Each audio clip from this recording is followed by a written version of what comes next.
Lebih jauh lagi, karena makin banyak orang yang percaya, dia membaptiskan mereka di laut, di dalam nama Sang Tritunggal Maha Kudus.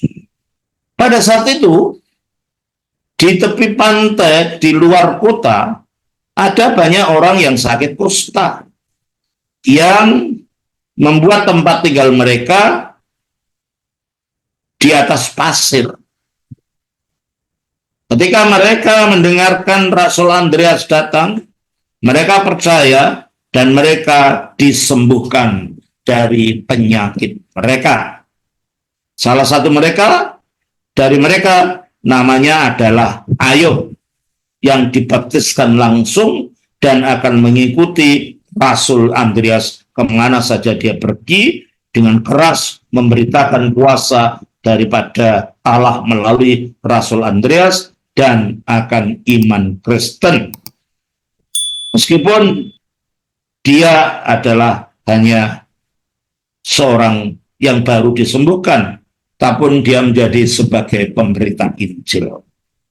Akibat daripada ajaran Rasul Andreas dan banyaknya mukjizat, penduduk dari Patras datang kepada pengetahuan akan Allah yang benar, dan Rasul yang kudus ini bersuka cita dan sangat gembira sekali karena keselamatan dari jiwa-jiwa ini, dan dia terus memuliakan Allah yang memberikan semua hal yang baik itu.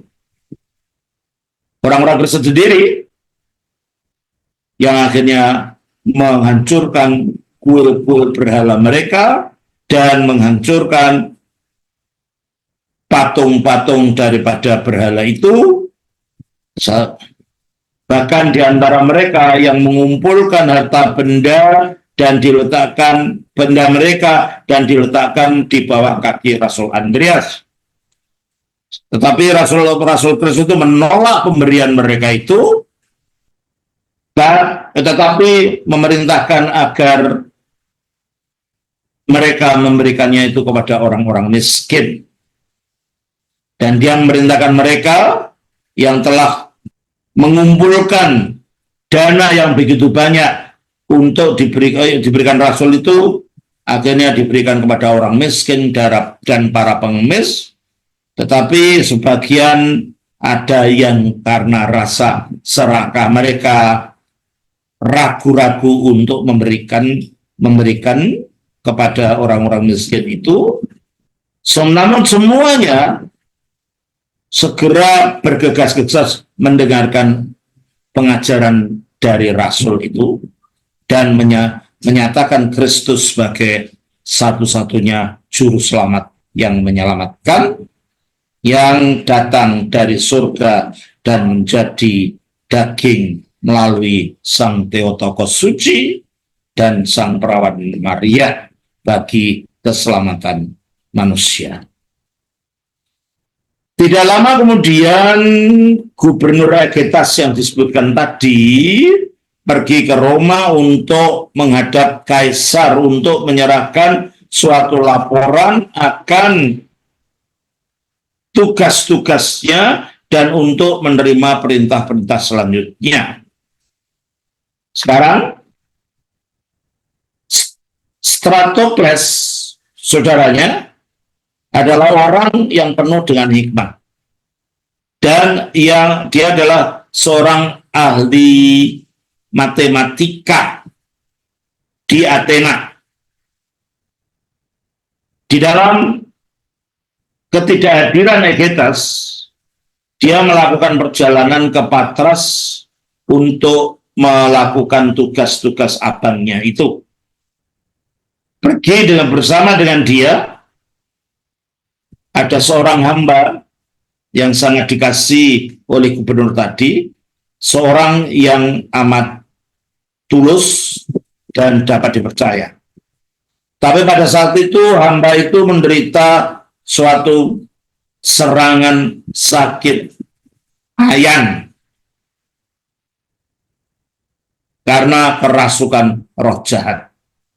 Dan ini membuat struggle, merasa terganggu perasaannya, dan dia mulai menangis karena tidak ada seorang dokter pun, tabib pun yang dapat menolong untuk menyembuhkan dia. Tetapi ketika saudari iparnya, yaitu Maximilla, mendengar hal ini, dia mengundangnya ke rumahnya dan mengatakan, saudara iparku, adalah tidak mungkin untuk menyembuhkan hambamu itu. Bahkan kalau itu dilayani oleh seorang yang ahli dalam ilmu sihir dan dengan obat-obat yang mereka berikan. Sungguhlah engkau akan menyia-nyiakan, membuang-buang uangmu. Namun datanglah, tinggallah di kota ini, tunggulah seorang asing. Dia lebih daripada seorang dokter.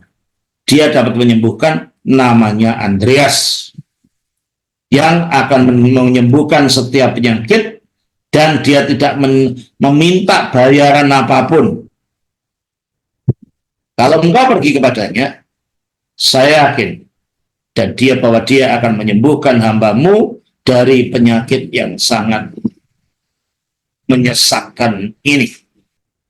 Aku dulu juga sakit, sangat sakit, dan tidak seorang pun dapat menyembuhkan aku, dan semua korban-korban kepada para dewa dan obat-obat dari para dukun dan tabib tidak ada gunanya bagiku, tidak dapat menyembuhkan aku. Namun orang asing ini adalah seorang dokter rohani yang menyembuhkan aku langsung oleh kata-katanya saja. Maka Stratokles dari Athena yang sangat bijak dan sangat terpelajar ini kemudian memanggil Andreas, dan segera setelah Andreas masuk ke rumahnya, mukjizat terjadi. Roh-roh jahat keluar dari hambanya dan langsung dia disembuhkan. Sementara Stratokles dan Maximilla melihat mukjizat ini, mereka tidak menyia-nyiakan waktunya, lalu mereka menyangkal semua kefasikannya yang lalu, dan mereka memuliakan Allah yang benar di dalam Yesus Kristus dan menjadi Kristen. Mereka dibaptiskan dengan rasul dan oleh sang rasul, dan juga itu mereka selalu ikut rasul itu kemanapun mereka pergi, berkehendak untuk mendengar setiap kata dan khotbah yang dikatakannya mengenai iman Kristen. Kita lanjutkan akhirnya apa yang terjadi. Dia melakukan banyak sekali penginjilan, sampai akhirnya tiba di Patras. Orang-orang di Patras ini marah sekali kepada Rasul Andreas, sehingga akhirnya mereka menangkap dia dan menyalibkan dia secara bersilang.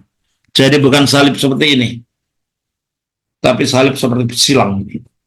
Dia salibkan di kota Patras di Yunani, dan akhirnya Rasul Andreas mati menjadi martir di kota Patras di Yunani. Demikianlah akhir kisah daripada Rasul Andreas, dan kita akan melanjutkan kisah dari Rasul yang lain hari Senin berikut. Ada pertanyaan? Romo, ini ada pertanyaan di kolom chat. Ini ada atas nama dari Mardi dari Jana Suci Andreas Bekasi.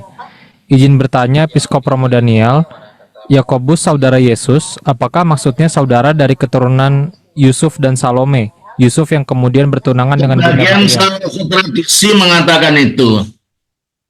Kalau saya sendiri lebih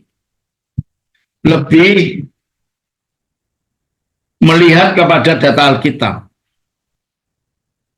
Meskipun Yusuf itu disebut saudara Yesus, tetapi mereka tidak pernah disebut saudara anak-anak Maria. Coba kita baca di dalam Markus pasal 6. Markus pasal 6 ayatnya 3 dan 4. Bukankah yang tukang kayu, anak Maria, saudara Yakobus, Yoses, Yudas dan Simon? Bukankah saudara-saudaranya yang perempuan ada bersama kita? Lalu mereka kecewa dan menolak dia. Ya. Jadi di dalam ayat itu yang disebut anak Maria hanya Yesus. Dan Yakobus, Yoses, dan Yudas dan yang lain hanya disebut saudara Yesus. Ingat, mereka ini bagaimanapun juga mereka bangsa Timur. Mereka bukan orang Barat. Di mana di dalam budaya Timur, saudara sepupu pun disebut saudara. Betul kan? Kita di Indonesia juga begitu kan? Ini saudara saya, padahal yang dimaksud sepupunya. Jadi meskipun di sana dikatakan sebagai saudara, belum tentu itu saudara kandung. Orang Amerika lah, kalau mengatakan brother, maksudnya dia anak daripada ibu kandung atau bapak kandungnya. Tapi kalau kita lihat di situ, Yakobus ini dikatakan di dalam Markus pasal yang ke-15, ayatnya yang ke-40. Ada juga beberapa perempuan yang melihat dari jauh. Di antaranya Maria Magdalena, Maria ibu Yakobus muda, Maria ibu Yakobus muda, dan Yoses, serta Salome. Jadi di sini ada 3 perempuan, Maria Magdalena, Maria ibu Yakobus, dan Salome. Kemudian kita lihat di dalam Markus 16 ayat 16 ayat 1.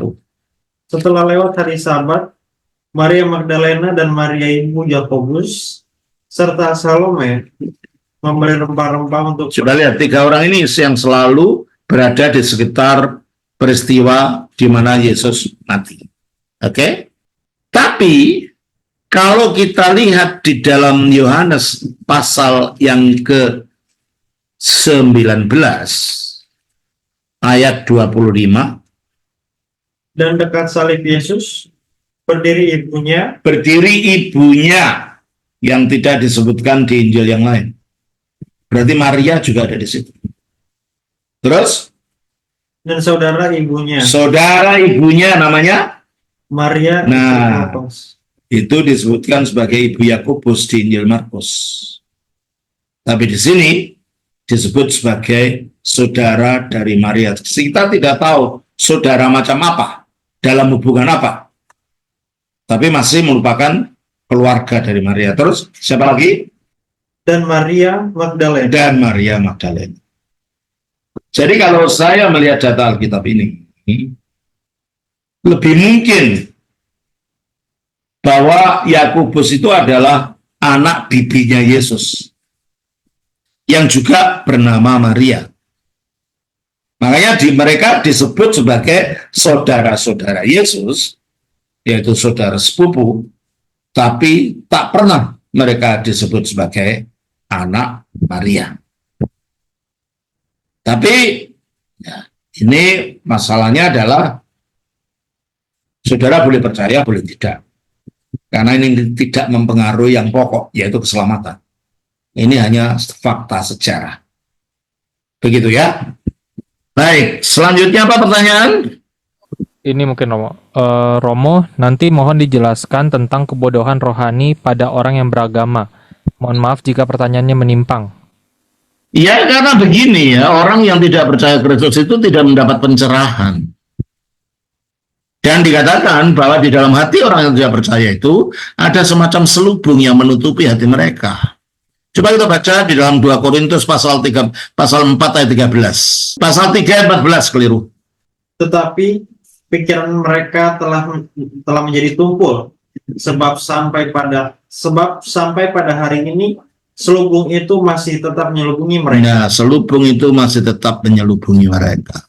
Sehingga Menyelubungi mereka jika mereka membaca perjanjian lama. maksud di sini tentu saja yang dimaksud orang Yahudi.